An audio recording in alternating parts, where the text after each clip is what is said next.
Jadi kalau drone itu kan ada dua tipe, ada tipe aerial, ada tipe FPV. Nah ini jenisnya aerial nih. Aerial itu kamera gimbalnya dia lurus terus, jadi walaupun drone terbang miring, kamera tetap lurus. Kalau udah 50-an pengen usaha yang nggak keluar kota, nggak keluar pulau lah, pengen nyobain wira swasta, bisnis di rumah gitu, kecil-kecilan.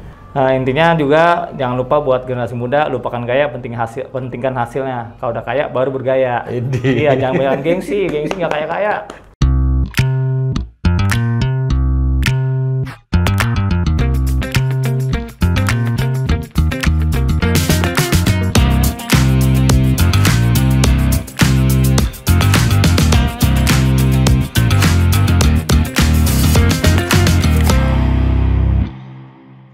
Selamat sore semuanya, masih kembali dalam acara podcast kita, tiba-tiba podcast di Pratama Produk. Kali ini kita ditemani oleh sang naon ya, sang drone ya, Bapak Saugi.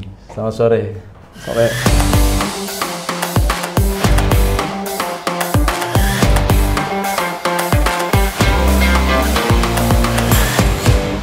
Ogi itu sering muncul bawa drone, tiba-tiba drone-nya naik, tiba-tiba drone-nya jatuh gitu.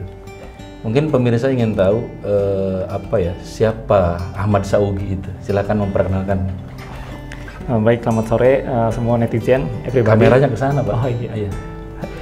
Perkenalkan diri. Lu grogi gitu sih. Nama saya yang mungkin banyak yang tahu kalau di channel Aina Drone Channel. Keren promosi ya? Ahmad Saugi. Ya promosi soalnya di YouTube ada. Di Instagram juga ada, Facebook juga ada. Oh gitu? Iya, kebetulan. Jadi nama lengkapnya Ahmad Saugi? Namanya Ahmad Saugi, bisa dipanggil Ahmad, jadinya Saugi. Oke. Boleh tahu dong kelahiran tahun? Tahun 87, 86. Udah itu aja. Tua dong. Ulang tahunnya udah lewat kemarin awal Juni. Oh udah ya? Udah lewat. Oke. Masa lalu Bang Ogi itu gimana ya? Kalau kan gini, sebelum dijawab ya, kan sekarang tuh orang kenal Bang Ogi itu adalah pilot drone yang sudah melanglang buana gitu ya. Sampai keliling Indonesia ya Om Gi, sampai ke dari Aceh sampai ke Papua Barat gitu. Dan tentu pengalamannya unik kan. Tapi sebelum itu ada kisah masa lalu dong. Bang Ogi itu seperti apa sih biografinya? Biografi kalau dibilang rasain usaha dari kelas 5 SD tahun 1997 itu ngerasain jadi loper koran. Oh ya? Iya. Sampai saat jualan ini, koran gitu? Iya, di lampu merah kayak di si Budi kecil, gitu. menggigil. Untung nggak ketemu Bang Iwan Fals ya. Kalau ketemu dibikin si Ogi kecil. Si Budi kecil kuyup menggigil, menahan dingin tanpa jas hujan. Di simpang jalan Tugu Pancoran, tunggu pembeli jajakan koran. Yang rasain jualan koran, jadi kan kalau kita SD dulu siang, jadi pagi jualan koran dulu. Oh gitu. Ya, siang baru kita nyari ilmu. Seriusan lu jadi jualan koran gitu, masih sekolah gitu? Ya karena kan sekolahnya dulu SD siang masuknya. Oh gitu. 1:30. Jadi kalau pagi daripada ngapa-ngapain ya biar dapat duit kita coba. Itu nyambi sambil sekolah sambil itu atau gimana? Nggak ganggu sekolah berarti? Sambilan enggak sih, insya Allah, karena kan emang pulang sekolah sore, PR bisa kerjain malam lah. Paginya baru nyari duit. Jadi ngerasain gimana sih susah nyari duit. Oh ternyata seorang Bang Ogi lo jualan koran. Ternyata tuh nyari duit emang berat ya. Ini bukan jualan kisah ya, tapi sebenarnya ini kita pengen tahu biografi. Terus setelah jual koran, terus apa lagi yang dilakukan? Jual koran, mungkin sampai sekarang masih masih jualan? Iya, jualan koran. Terus lulus sekolah itu 2004 saya nyobain jualan kacang. Kriuk lah, kriuk kayak makaroni. Ini kacang-kacang ini. Ini nih. Kalau contoh ini, ini pemirsa nih. Dulu saya bungkusin gini tuh 500 perak tahun 2004. Nah, di warung-warung jadi untungnya 200 perak lah, modal 200, jual 400, buat warung 100. Jadi Nah dari situ ada perkembangan, saya terus terang kalau dunia pekerjaan itu, dunia kerja itu cuma 3 bulan di hotel waktu itu, hotel bintang 5 daerah Tugu Tani. Tapi waktu itu kan kepikiran apa sih, kenapa sih harus seorang Bang Ogi yang masih kecil terus ketika teman-temannya biasa aja, tiba-tiba Bang Ogi itu yang jualan koran, jualan kacang, harus prihatin. Kenapa? Apa memang disuruh orang tua atau apa? Karena kebetulan orang tua saya emang pedagang ya, dari dia muda sampai dia sebelum meninggal tuh, waktu saya lulus SMA tahun 2004. Sekitar 40 tahun lebih dia pedagang. Jadi saya ngerasain tuh dia gitu. umur 5 tahun diajak jualan di pasar minggu di emperan tuh. Ngerasain, oh dulu tuh waktu orang tua jualan begini rasanya. Jadi kalau kita mau punya sesuatu tuh harus ada pengorbanan. Kalau anak sekarang kan biasanya ngerengek dikasih. Kalau saya ya kalau mau sesuatu harus berjuang dulu gitu. Jadi diajarin prihatin dari kecil lah. Jadi ngerti apa beratnya perjuangan tuh begitu, nyari duit, oh begitu ya susahnya nyari duit ya. Jadi sekarang kita udah berasa. Jadi capek dari kecil ya? Ya alhamdulillah gitu ya. Capek Berarti dari kaya dong sekarang ya? Ya kaya ilmu alhamdulillah, kaya pengalaman.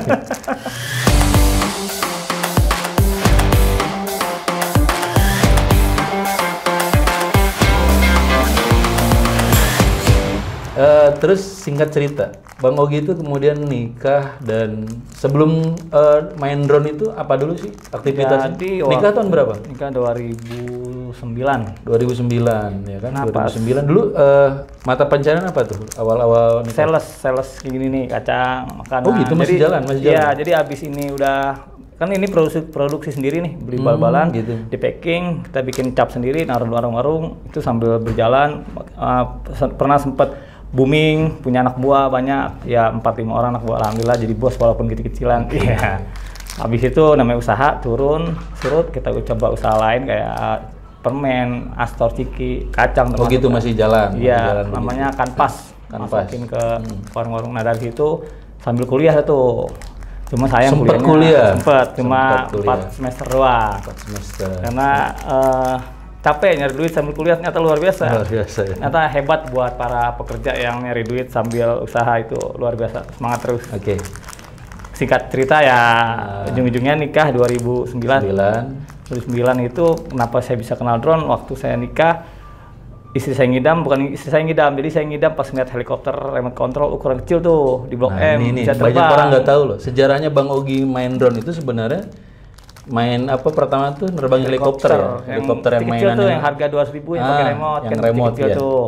Pas terbang di mall kok saya norak banget liatnya, girang bener kayak capung bisa terbang itu.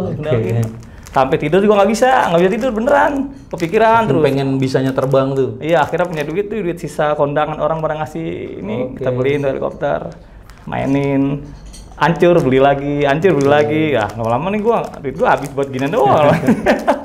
Mana bocah mau lahir kan gitu. Itu net pertama tuh? Pertama kali main dunia remote control. Nah sambil ngoper koran, sambil saya beli dah tuh 1 biji, saya tawarin tuh langganan koran saya yang orang-orang berada dah, kan di komplek-komplek banyak tuh.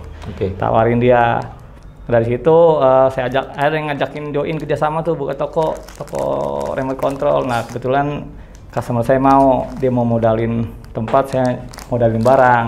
Oh jadi Bang Ogi dulu punya toko di Detos itu awalnya ada yang ngajak kerjasama. Ya mungkin pemirsa tahu nih ya, dulu tuh Bang Ogi tuh jualan mainan di mana tuh? Town Square di Detos. Di Detos itu ada jual mainan. Bang Ogi itu terkenal pedagang mainan, mobil-mobilan, ada remote control gitu kan, terus ada helikopter gitu. Tapi memang sebelum ke situ kan punya keterampilan bisa nerbangin. Nah itu dia karena gitu. Yang awal-awal saya bilang pertama kali ngeliat helikopter seneng, saya beli, hancur, rusak, saya beli lagi. Tapi saya pelajarin juga kenapa kok cara terbangnya susah, kok nggak stabil gitu. Nah dari situ saya pelajarin tuh. Terus faktor yang bikin helikopter rusak tuh seperti apa? Apa karena nabrak? Apa karena jatuh? Nah itu saya pelajari semua. Dari situ saya juga belajar servis. Jadi nggak asal terbangin doang, belajar repair lah. Jadi misalnya ada yang rusak, kemana-mana dapat drone juga nyervis bisa coba kan.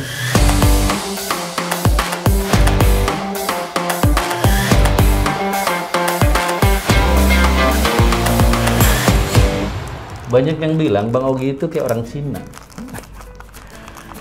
Kalau turunan Cina nggak sih? Dulu sempat pas kita kenalan dulu tahun 2012 ya? Ya kurang lebih. Orang kayak sipit-sipit gitu. Karena anak-anaknya beliau tuh sipit-sipit kayak orang Cina. Emang kalau Betawi itu Cina Arab. Bapak saya keturunan kayak dari Cina, ibu saya Arab. Jadi Arab Cina dong? Sebagian kakak saya ada yang belau-belau kayak Arab, ada juga yang Cina. Serius lu turunan Cina? Dari ujung-ujungnya karena emang sipit-sipit.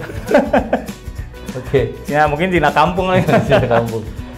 Oke, Kurang jadi lebih seperti itu. setelah punya mainan di Detos, kemudian kan, nah ketemu project perdana naikin drone, gimana ceritanya tuh? Jadi waktu itu saya sambil buka toko, sambil demoin tuh helikopter terbang di dalam mall buat menarik para pembeli Oh datang. iya. Nah kebetulan di saat saya lagi demoin itu ada manajemen salah satu musik Indonesia, boleh saya sebut Sebut nih? aja nggak apa-apa. Manajemen Wali band Wali Ben lah. Wali, ya, kalau nggak manajemen salah. Wali Nah, yang main ke situ atau? Iya main ke situ, ngeliat saya main helikopter. Terus dia nawarin saya, kayaknya hebat nih main helikopternya, mau ikut syuting nggak gitu. Wah, Luar biasa ya. nah, maksudnya kesempatan nih, oh boleh saya bilang, ntar kalau ada saya kontak gitu. Nah singkat cerita, kebetulan ada job perdana bikin video klip di Pulau Seribu, waktu itu di Pulau Payung kalau nggak salah. Lu perdana naikin drone, terus ada project. Ya kurang lebih. Keren, Tapi sebelum drone itu dulu helikopter, jadi sebelum saya syuting pakai drone itu pakai helikopter. Nah itu Ya, artinya kameranya. kan pertama kan helikopter dulu dong, kok tiba-tiba drone langsung project lagi, itu gimana itu? Nah kalau Adaptasi dulu dong nggak? Itu sebenarnya kalau helikopter sama drone itu lebih gampang drone karena drone itu udah ada GPS. Kalau helikopter tuh liar masih, dia nggak ada GPS-nya, nggak stabil. Kalau jadi waktu saya syuting pakai helikopter tuh 2 kali hancur karena kondisi baterai low bed, nggak ada indikator. Beda sama drone. Kalau drone itu kalau low bed dia pasti ada indikatornya bunyi atau dibalik sendiri. Kalau helikopter jadi nggak. lebih gampang drone daripada drone. helikopter. Ya, Karena drone itu ada GPS-nya. Ada GPS-nya, ada indikator. Makanya lu pede baterai. kan, ada Nah, project, wah luar biasa ya. lebih enak gitu dah. Langsung. Sebenarnya sebelum itu sih, sebelum syuting video klip ada syuting sama aktivis Greenpeace dulu pernah. Oh gitu. Iya, tahun 2011. Banyak juga ya Ya project. kalau dihitung-hitung dari awalnya lumayan Nah lah. oke lah, setelah itu Bang Ogi ini ngerasa bahwa kayaknya beralih ke jadi tukang pilot drone lah gitu ya. Pilot drone itu pas melewati beberapa project itu gimana tuh? Jadi Soalnya gini sebelum dijawab ya, karena dulu tuh sempat pas kenal Bang Ogi itu, Bang Ogi seorang penjual mainan tapi juga sang pilot drone gitu. Dan konyolnya Bang Ogi itu tipikal Cina ya, yang nggak mau rugi. Jadi ngambil kesempatan nih. kalau orang kan gini ya, misalkan jualan aja gitu. Terus kayak kalau pilot drone aja gitu. Iya. Tapi Bang Ogi itu nggak boleh ngeliat peluang. Jadi dia jualan juga, dia pilot drone juga, ya kan, sambil oper koran juga, ya nggak? Atau yang lainnya gitu. Gimana kisahnya tuh gimana tuh? Kalau yang dibilang kemarin waktu pertama kali bertemu dengan Pratama Produk itu waktu di sekitaran Kerawang atau Cikarang waktu itu ya. Cikarang di Iya, selesai syuting ya, ngambil publik. Titek itu di Saya MM bawa 2100. Iya, bawa ini remote control mobilan tuh. Iya. Maksud dan tujuan saya selesai syuting saya mau nawarin kru Pratama Produk tuh. Siapa tahu ada yang berminat gitu mau beli mobil remote control, saya bawa, saya demoin gitu. Biar ada yang tertarik Apaan gitu. lu nawarinnya sama karyawan lu? Iya kan sekalian itu. Ditanggap ini, ngeliat ini berapa bang harganya gini, wah langsung gitu. Sekalian promosi itu. Dan mungkin kalau tahu, saya kan saksi sejarah waktu itu garapan profilnya Titek TTIC itu. Jadi Ogi waktu sambil ngedrone itu tiba-tiba dia bawa mainan mobilan kan. Terus dia mainin drone juga yang disalto-saltoin. Iya. Asli itu. Itu drone toys dulu tuh bisa jungkir balik dia, bisa manuver jungkir balik dia. Niat lu bukan manuver dong, nyombong kan? Bukan nyombong, maksudnya wah iya nih mainan murah bisa salto gini. Gitu. Penyombong ya tambahin sedikit lah.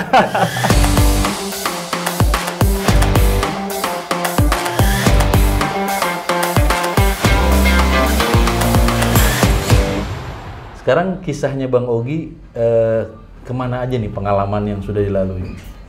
Pengalamannya kalau dibilang nih ya dari Aceh sampai Papua, alhamdulillah udah pernah ya, 5 pulau besar udah pernah disinggahin. Awalnya bisa keliling Indonesia itu waktu itu tawaran dari Bang Roni juga itu yang job ke Bali itu. Ke Bali. Pertama kali mulai keluar pulau. Pertama kali naik pesawat ya? Iya, pertama kali naik pesawat sih ini dari Bromo waktu itu, dari Surabaya sama artis siapa namanya saya lupa tuh. Oke. Pertama kali seumur hidup. Itu sih doa dari kecil saya pengen banget naik pesawat sampai saya ngimpi-ngimpi dah tuh. Ya Allah. Sekali kesampaian gratis, alhamdulillah. Dan sering lagi ya? Iya sering lagi, aduh sampai apa ya, sulit untuk diungkapkan dengan kata-kata dah. Oke. Sebutlah banyak ya pengalaman-pengalaman. Sekarang kan dari di balik layar seorang Bang Ogi kan yang sekarang nih kekinian pemirsa, beliau itu hanya sebatas pemain drone saja yang pada akhirnya ya. Dengan drone yang update terus, sekarang udah bermain ini dan kerjasama dengan Pratama sudah lama sekali. Jadi Bang Ogi ini terkenal dengan pemain drone yang cukup mumpuni.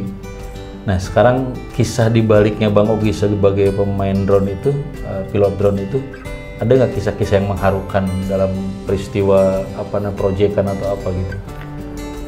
Kalau dibilang mengharukan dalam arti cerita sedih ya saat sedih operator gitu. drone ya. Ya dulu kan emang saya fokus awalnya jualan mainan doang di Detos, dan nyambinya itu ketika ada tawaran job syuting. Nah biasanya waktu saya masih buka toko itu tawaran syuting sebulan cuma sekali dapatnya. Oh gitu, sebulan Iya, sekali. Begitu toko Nggak nutup dong kalau sekali syuting. tapi kan dari omset toko itu gede juga. Berkata ya pilot drone itu cuma iseng-iseng berhadiah. Iseng-iseng berhadiah. Berhadiah jalan-jalan ganti suasana itu. Karena kalau bang suka dukanya sebenarnya dulu saya waktu buka toko pun pernah yang namanya mencelakakan orang ya, dalam arti karena kurang safety, main-main helikopter kecil di mall, manuver nabrak kepala orang gitu. Ada terus ngancurin sprinkle yang kebakaran di mall, pernah sampai pakaian orang pada rusak tuh pedagang. Akhirnya saya dibawa tuh sama security, diinterogasi, saya ganti rugi. Terus yang namanya drone nabrak gedung, drone hilang, drone cebur di laut, drone tenggelam di danau, udah terlalu banyak saya cerita jadi bingung. Tapi alhamdulillah dari musibah itu ada hikmahnya, berarti saya jadi bisa belajar kesalahan saya bisa evaluasi apa sih ini yang saya kerjakan sehingga jadi seperti ini gitu, supaya nggak keulang kembali gitu.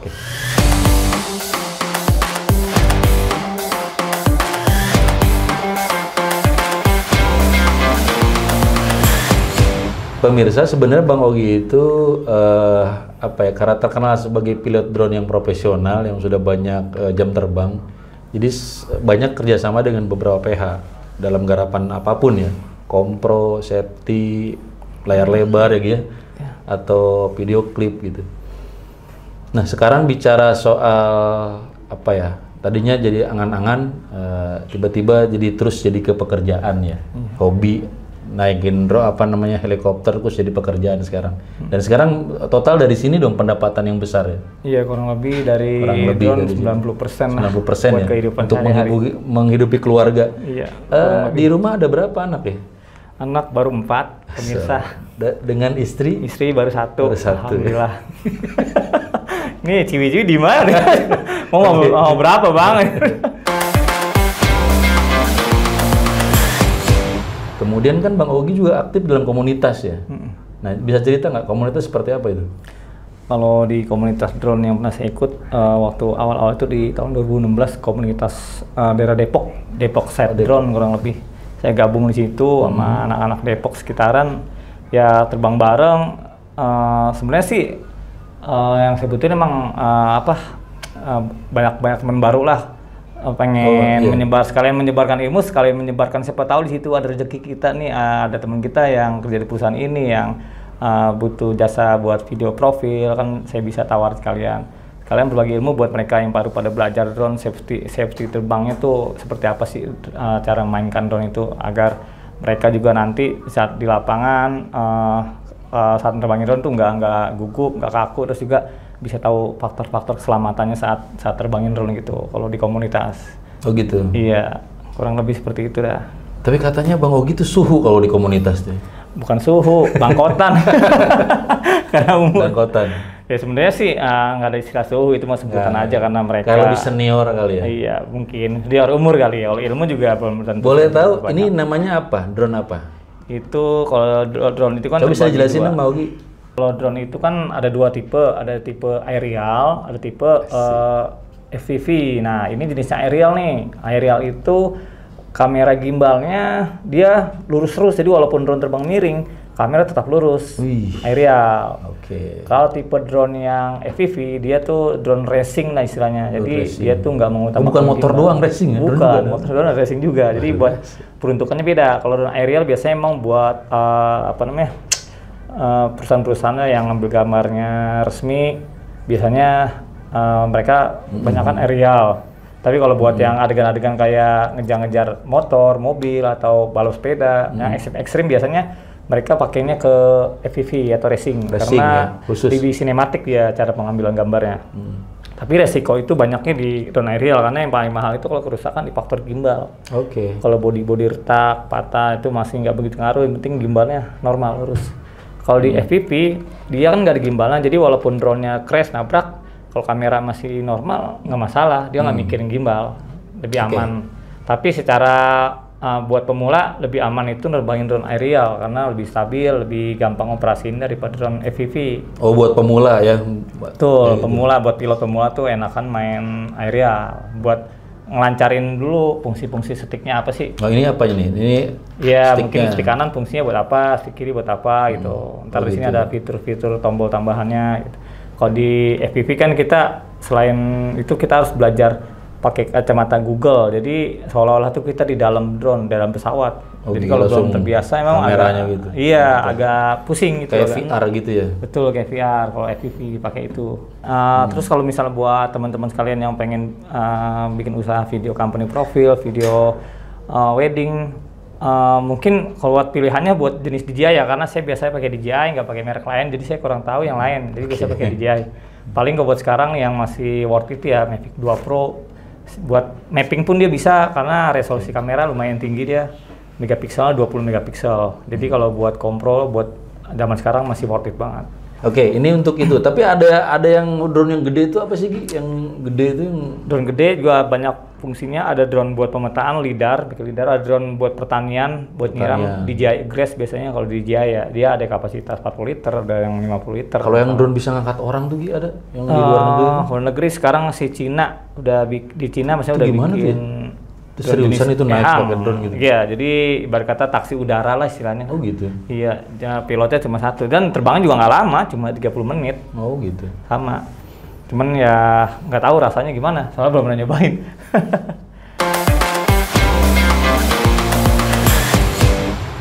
Terus ke depannya Bang Ogi itu apakah masih mau jadi meneruskan ini sebagai pilot drone itu, atau ada target apa ke depannya itu? Kalau saya pribadi ada selintas pikiran kayaknya pengen ntar kalau udah 50-an pengen usaha yang nggak keluar kota, nggak keluar pulau lah, pengen nyobain wira swasta, bisnis di rumah gitu, kecil-kecilan. Soalnya emang kalau umur udah lanjut main keluar pulau terus capeknya berasa. Kalau sekarang sih masih norak-noraknya. Anak-anak sekarang yang baru kenal drone diajak keluar kota, keluar pulau pasti girangnya minta ampun, bukan main, senang banget ya, jalan-jalan berhadiah gitu. Oh gitu ya? Tapi kalau yang udah sering, biasanya pengen kerjain deket-deket rumah, nggak mau jauh-jauh dari keluarga gitu, lebih enak. Oke. Kurang lebih seperti itulah. Ya sebenarnya sih ini namanya teknologi pasti ada perkembangan, ada upgrade. Kalau kita mau bagus lagi ya kita upgrade skill juga buat teknik pengambilannya biar lebih bagus gitu.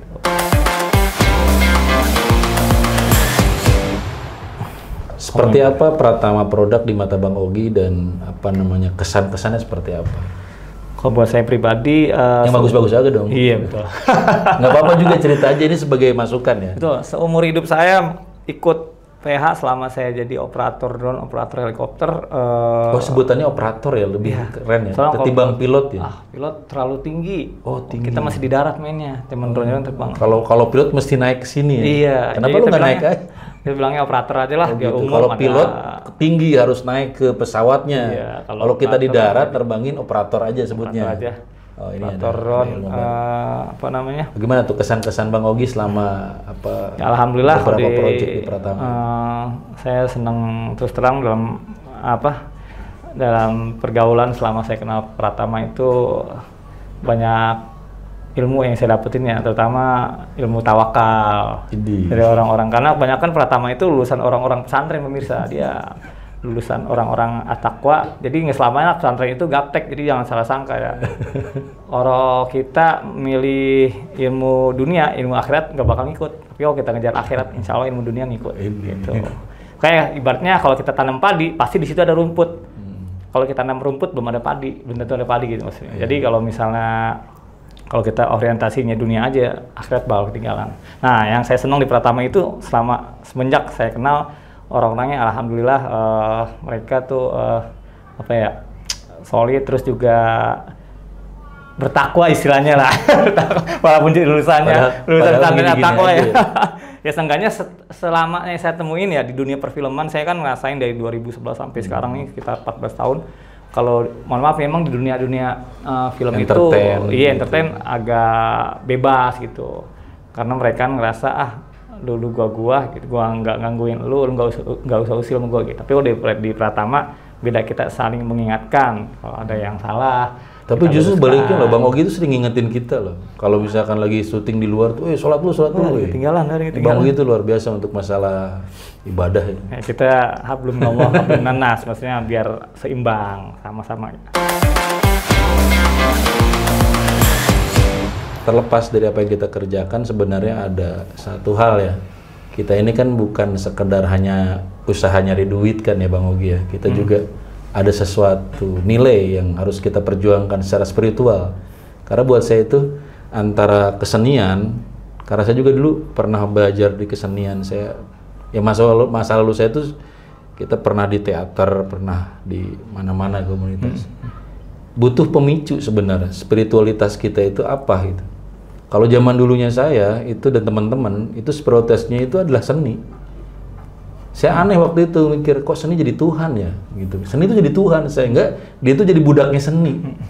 Sampai rela dia tuh nggak pernah sholat, nggak pernah ibadah karena mendewakan seni gitu. Waktu dulu sampai terjebak saya waktu itu, kok gini ya.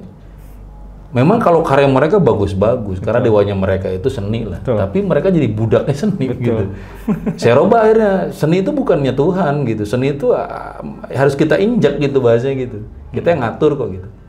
Ya ada kan dengan pola bentuk-bentuk dengan personal yang baru. Saya tertarik, jujur saya bilang sama Bang Ogi itu emang orang lama. Kalau bahasa lebih dan kurang mah banyak ya. Tapi saya lihat karakter Bang Ogi itu punya prinsip. Kalau bahasa yang keren banyak ya. Banyak. Yang keren-keren main drone banyak. Sangat banyak. Banyak banget. Luar biasa. Kenapa saya pilih Bang Ogi? Bang Ogi itu mungkin teman-teman pemirsa dimanapun yang nonton video ini, saya sendiri merekomendasikan Bang Ogi. Kenapa? Karena Bang Ogi itu bukan hanya pilot drone, tapi dia buat saya orang yang bertakwa juga gitu. Kenapa itu penting? Pernah saya waktu itu Bang Ogi ya, pernah main sama tim atau circle yang kurang baik. Ada terus masalah. Baik, terima kasih waktunya Bang Ogi. Siap. Sehat walafiat ya kan. Insyaallah. Anak yang gede udah kelas berapa kan? Mau masuk SMA nih yang pertama. Anaknya cewek mulu ya? Cewek 3, laki 1. Anaknya Bang Ogi itu cewek-cewek semua cakep-cakep loh. Jangan lihat bapaknya ya. Apanya sisa-sisa aja. Baik, terima kasih Bang Ogi waktunya. Kita tutup dan ini sebagai konklusinya, sebagai kesimpulan. Pertama yang diambil mungkin saya kesimpulan versi saya sendiri. Mungkin orang nggak tahu di balik keistimewaan kekinian orang ada kisah masa lalu yang tidak baik-baik saja. Bang Ogi sebagai operator drone dulunya itu loper koran, dulunya itu nggak malu jualan kaki lima, dia jualan kacang, yang entah ya dia nggak peduli dengan sekitar, dia melakukan itu untuk kebutuhan keluarga sampai dia menikah. Dulu saya pikir masa lalu, ternyata Bang Ogi melakukan itu juga masih ketika pandemi ya Bang Ogi. Ya kurang lebih seperti pandemi itu. Lagi omset turun, Bang Ogi tuh nggak malu untuk melakukan hal yang dulu dia lakukan. Jualan apa sih, jengkol apa sih? Jualan gorengan juga, jualan sayuran, jualan gitu. Es buah. Jadi luar biasa itu. Jadi untuk usaha ngapain malu gitu kan? Kita nggak ada hal yang macam-macam gitu. Itu satu. Terus mungkin pesan buat generasi muda, jangan takut untuk mencoba ya Bang Ogi. Betul, berkreasi. Secara basically memang Bang Ogi bukan orang yang secara akademis ada naikin drone segala macam. Tapi jujur, karyanya Bang Ogi, dia itu nerbangin drone itu pakai rasa. Mungkin buat para droner pemula, pilot-pilot beginner, buat saran saya kalau buat mengasah skill, latihan terus terbang, jangan lupa banyak bertanya. Kalau bisa gabung di grup, jadi di situ kan banyak tuh biasanya informasi-informasi yang akurat, yang bagus buat para pilot pemula yang ingin update skillnya. Jadi kalau misalnya kalian ngerasa masih kurang ilmu, masih butuh banyak bimbingan tentang drone, gabung di komunitas drone. Di Facebook biasanya tuh banyak komunitas drone apa aja. Tergantung, biasanya ada yang tergantung ini juga sih, tergantung merek drone ikut gabungin. Tapi bebas sih sebenarnya, ilmunya sama aja. Terus buat welcome itu buat siapa aja. Iya, gak usah malu-malu. Nggak mesti punya drone juga nggak apa-apa. Yang penting tahu ilmunya dulu, lebih enak malah. Kalau pengen lihat hasil karya Bang Ogi kemana nih? Ada sih hasil karyanya di YouTube tuh Aina Drone Channel atau Oke, di nanti Instagram juga. di subscribe ya. Ada khusus channelnya Bang Ogi di situ karya-karya semua. Cuma emang kurang kalau buat masa editing terus terang saya nggak bisa buat editing, saya taunya cuma nempel kasih musik jadi. Intinya apa namanya kalau mau ngeliat hasil sedikit kerjaan yang pernah saya garap di Aina Drone Channel dan tutorial tentang pengoperasian drone, helikopter juga di YouTube. Ada di situ ya? Ada. Sekilas. Intinya juga jangan lupa buat generasi muda, lupakan gaya, pentingkan hasilnya. Kalau udah kaya baru bergaya. Iya, jangan banyak gengsi nggak kaya. Karena kalau orang gengsi bisa kaya, kebanyakan orang nggak mau kerja, maunya gengsi aja. Oh, gengsi bisa kaya. Makan tuh gengsi. Karena apanya kerjain, penting halal, ya. Oke, itu doang paling pesannya tadi. Terima kasih Bang Ogi Siap, atas waktunya. Sehat selalu, sukses selalu. Amin, salam buat amin. keluarga di rumah. Amin. Berkah selalu. Amin. Wafaqanallah, semoga sukses. Terima kasih. Tiba-tiba podcast. Assalamualaikum warahmatullahi wabarakatuh. Waalaikumsalam warahmatullahi wabarakatuh.